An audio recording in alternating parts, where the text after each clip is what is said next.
Sisi hapa Korogosho tutazidi kushirikiana na nyinyi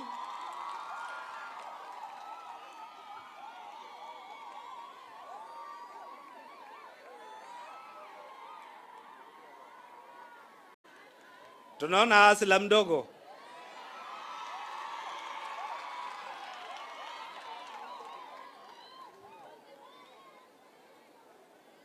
mama wa taifa, huyo mtoto umeshika.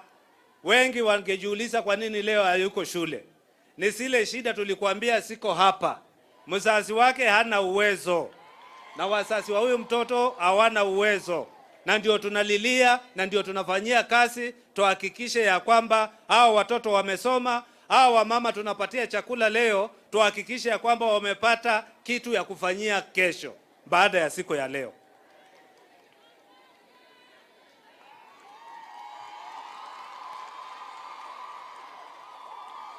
Wanangabanere hawa ni vijana wetu wa mtaa.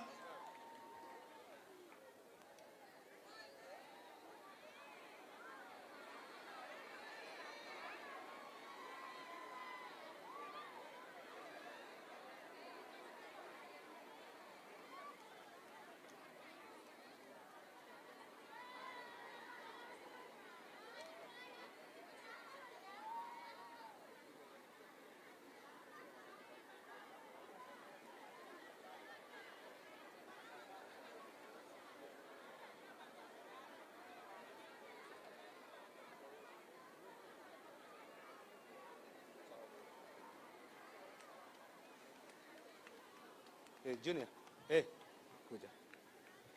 Najua hauna kitu ya kukula, nenda nunulia watoto chakula.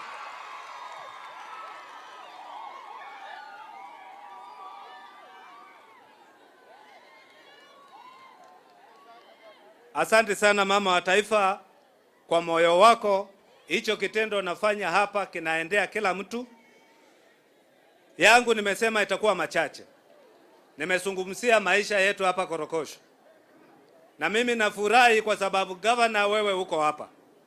Na hapa tuko na RC, Regional Commissioner wa Nairobi. Siku ile mama ulikuwa hapa nilikuambia ile maisha hao wakina mama wanaishi.